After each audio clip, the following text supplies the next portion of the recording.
হ্যাঁ হ্যাঁ আমি যাব। হ্যাঁ হ্যাঁ আমি বাড়িতেই আছি। হ্যাঁ হ্যাঁ তারা সবাই যাচ্ছে।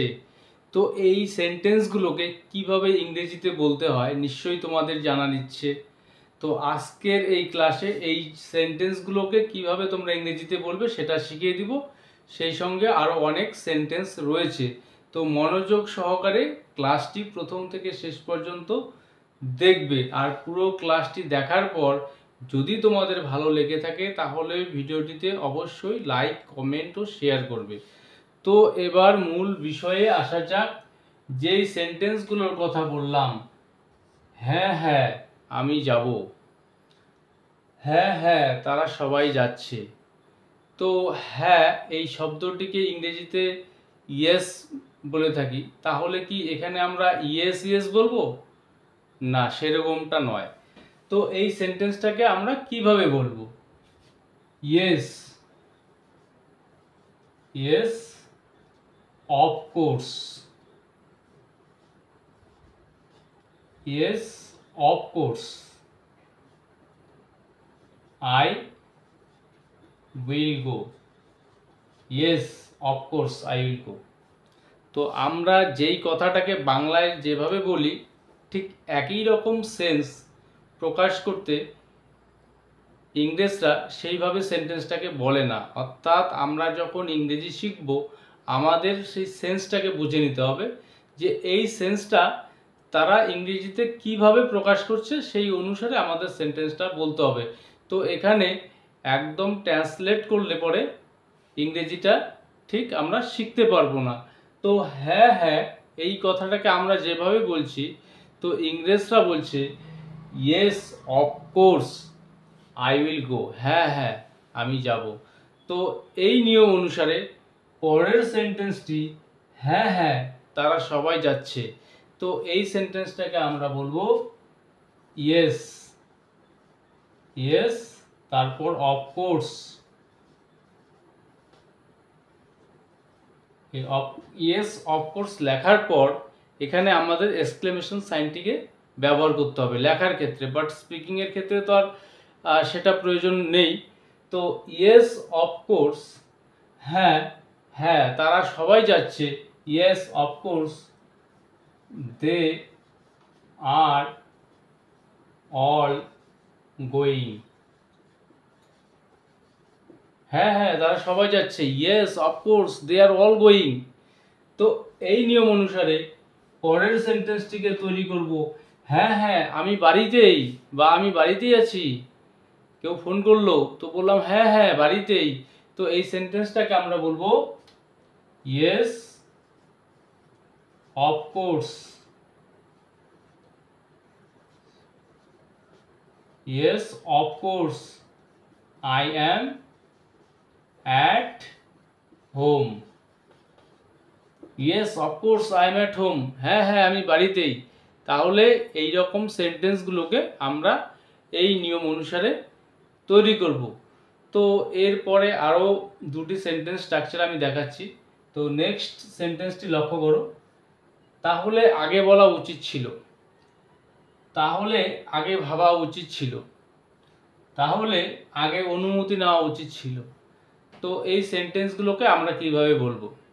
তো উচিত ছিল বা উচিত এই রকম সেন্টেন্স তৈরি করা আগে দেখিয়েছিলাম। সেক্ষেত্রে আমরা শুড এবং শুড হ্যাভের ব্যবহার শিখেছিলাম। তো উচিত ছিল, তো এই জাতীয় সেন্টেন্স তৈরি করতে আমরা শুড হ্যাভ ব্যবহার করি।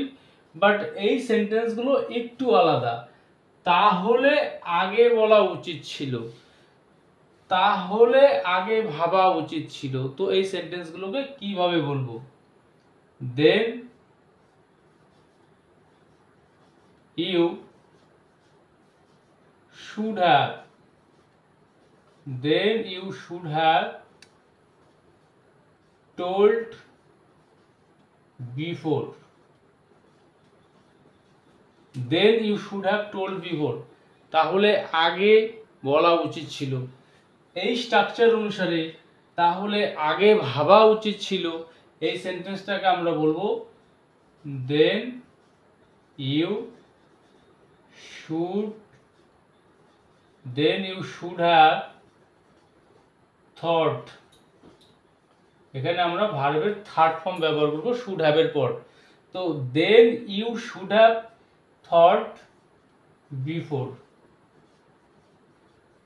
তাহলে এই যে সেন্টেন্সটি তৈরি করার নিয়ম, তো আমাদের কি করতে হবে, শুরুতে দেন ইউ শুড হ্যাভ, তারপর আমরা ভার্বের থার্ড ফর্ম ব্যবহার করব, তারপর বিফোর। তো এই বিফোর শব্দটাকে বাদ দিয়ে যদি আমরা সেন্টেন্সটাকে তৈরি করতে চাই, then you should have thought, তাহলে তোমার ভাবা উচিত ছিল। তো এখানে বিফোর শব্দটিকে আমরা অ্যাড করতে পারি প্রয়োজন অনুসারে, বা যেখানে প্রয়োজন নেই সেখানে আমরা করব না।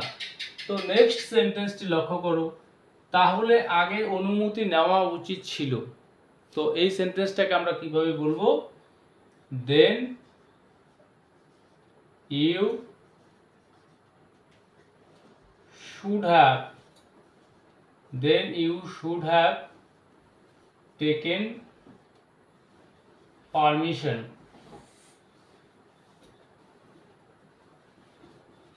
then you should have taken permission before।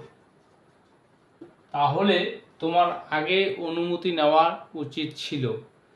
তো এই স্ট্রাকচারটাকে ফলো করে তোমরা এই রকম সেন্টেন্সগুলো যতটা সম্ভব বেশি তোমরা অনুশীলন করবে। তো নেক্সট আরেকটি সেন্টেন্স স্ট্রাকচার আমি দেখাচ্ছি, খুবই গুরুত্বপূর্ণ, যে যখন বিয়ে করবে তখন বুঝবে। এখন বুঝছো না যে বিয়ে করার জ্বালা কি সমস্যা, যে যখন বিয়ে করবে তখন বুঝবে, যখন বড় হবে তখন বুঝবে।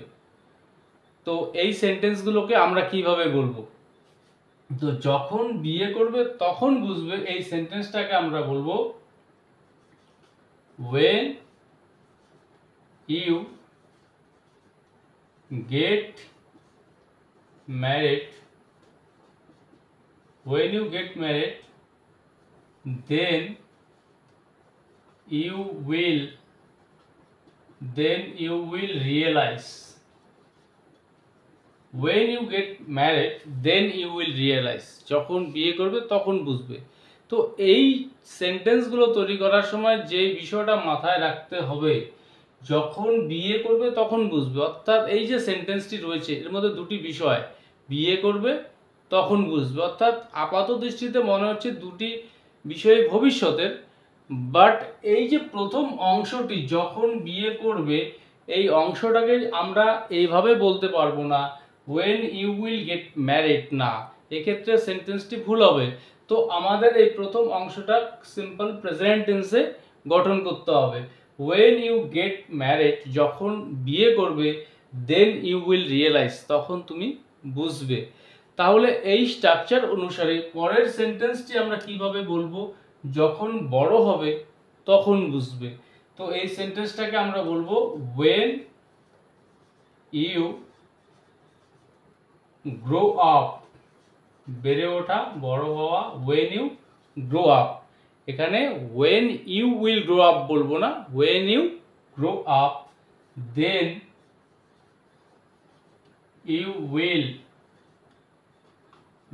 you will realize, যখন বড় হবে তখন বুঝবে, যখন ব্যবসা করবে তখন বুঝবে, যখন উঁচু ক্লাসে উঠবে তখন বুঝবে। তো এরকম প্রচুর সেন্টেন্স রয়েছে, এই সেন্টেন্সগুলো তোমরা নিজেরা তৈরি করবে এবং কোনো রকম সমস্যা হলে কমেন্ট করে জানাবে। তো লাস্ট আরও একটি সেন্টেন্স আমি এখানে দেখাচ্ছি, আমি তো যাবই, আমরা তো যাবই, বা আমি তো খাবই, আমরা তো সিনেমাটা দেখবই। তো এই সেন্টেন্সগুলোকে আমরা কিভাবে বলবো, তো আমি তো খাবই, তো সেন্টেন্সটা সিম্পল ফিউচার টেন্সে আমরা গঠন করব, I will obviously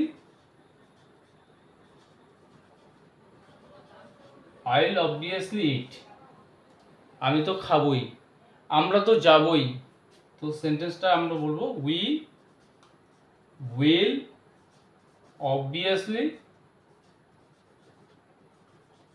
go, we will obviously go, অর্থাৎ আমরা তো যাবই। তাহলে এখানে চারটি সেন্টেন্স স্ট্রাকচার দিয়ে আজকে এই সেন্টেন্সগুলো আমি দেখালাম। তো এই স্ট্রাকচারগুলোকে ফলো করে এই জাতীয় সেন্টেন্সগুলো তোমরা তৈরি করো। তো আজকের এই ক্লাসটি যদি বুঝতে তোমাদের কোনো রকম অসুবিধা হয়ে থাকে বা কোনো প্রশ্ন থাকে, তোমরা নির্দ্বিধায় কমেন্ট করে জানাতে পারো।